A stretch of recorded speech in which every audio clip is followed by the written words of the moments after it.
Indoors کیا ہے.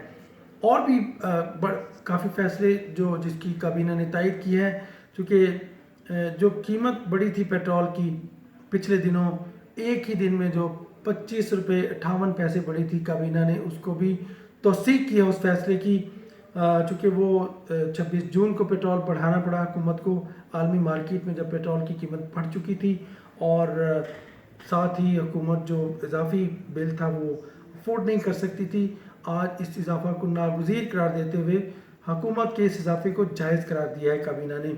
اب کابینہ میں اور بھی بڑے فیصلے ہوئے. روزویلٹ ہوٹل امریکہ نیو یارک، میں اس میں جا کے خود بھی ٹھہرا ہوں جب پرائم منسٹر عمران خان وہاں موجود تھے.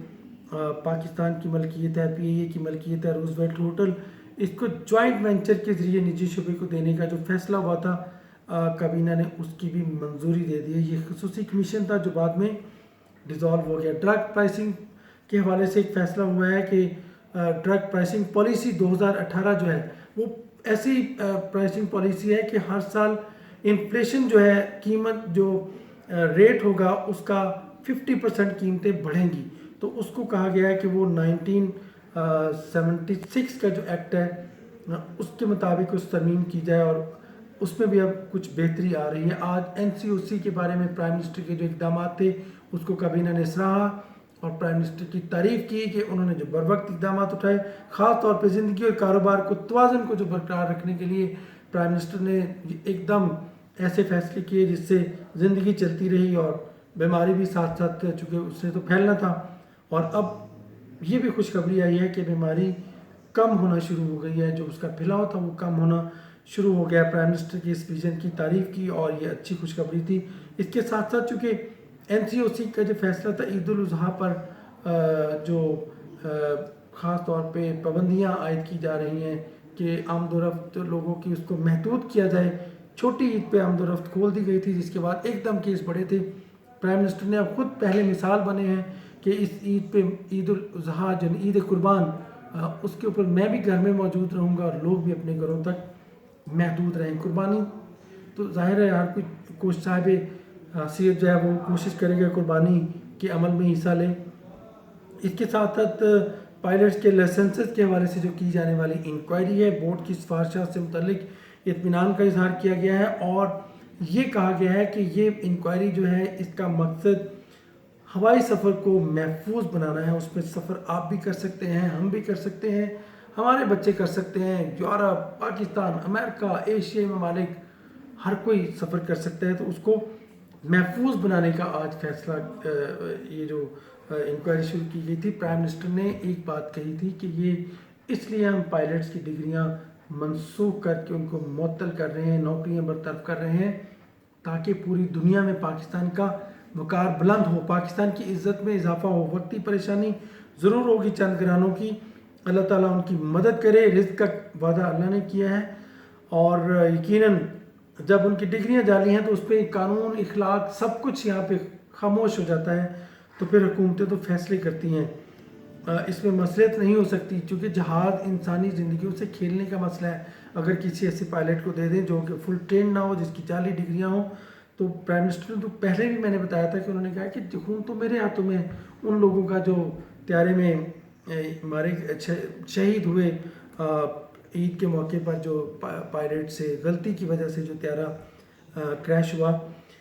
PIA سول ایویشن اور لائسنسنگ کے نظام میں اصلاح کا پرائم منسٹر نے کہا ہے کہ اس کے بعد اصلاح ہوگی. اس کے ساتھ ساتھ اصلاحات کا ایجنڈا چونکہ حکومت کا مرکزی نقطہ تھا، اس لیے اس کو جاری رکھا جائے گا، اور اس میں مزید پیش رفت پر بریفنگ دی کابینہ کو. ساتھ ہی مزید شوگر انکوائری کے حوالے سے بھی سفارشات تیار کی گئی ہیں، اور وزارت صنعت و پیداوار کی جو سفارشات ہیں ان پر کابینہ کو بریفنگ دی گئی.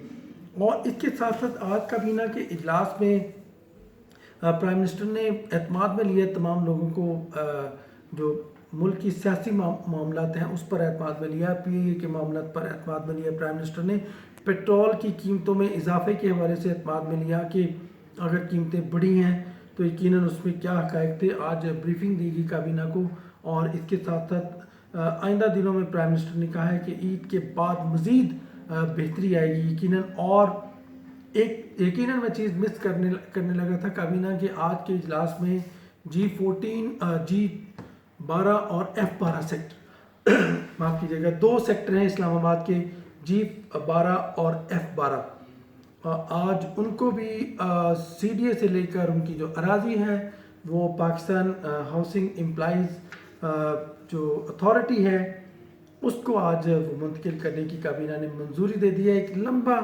ایجنڈا تھا. آج زیادہ فوکس ایجنڈے پہ رہا چونکہ شفقت محمود جو وفاقی وزیر تعلیم و تربیت ہیں ان کی والدہ کے انتقال پر آج کابینہ میں دعا بھی کی گئی. اس کے علاوہ ایک اچھی اسٹریٹجی بنائی گئی تاکہ سیاسی طور پر ہم اب اپوزیشن کا مقابلہ کر سکیں. یہ معاملہ بھی ہوا, یہ بھی بات ہوئی. اس کے علاوہ PAA کے چیف ایگزیکٹو آفیسر کی تقرری کے حوالے سے میں ایک بات ضرور کہوں گا. پرائم منسٹر نے آج کابینہ کو بتایا کہ پچھلے اتوار میں یہ تو 3 سال کے لیے اپوائنٹ کیا گیا ہے اور جاری رکھیں گے. انہوں نے آج انکشاف کیا کہ 11 سالوں میں PAA کے 10 CEO جو ہے وہ بدلے گئے, نئے لگائے گئے. شاید کوئی اپنے مقاصد کے حصول کے لیے لوگوں نے CEO بدلوائے لیکن ادارہ وہیں کھڑا رہا. ادارے کی بہتری کی طرف کسی نے نہیں سوچا. یہی سفید ہاتھی بنتا جا رہا ہے. اللہ کرے اب اعتماد بحال ہو اور PAA بھی جو ہے وہ اب چلے اور یقیناً پاکستان کی عزت میں اضافہ ہو. کوئی نہیں چاہتا PAA بند ہو. یقیناً یہ قومی ادارہ ہے اور اس کو بلکہ اب پرانے ادارے کی طرح بحالی کی طرف جا رہے ہیں. ٹیکا خان ثانی کو اجازت دیجیے گا. اللہ حافظ.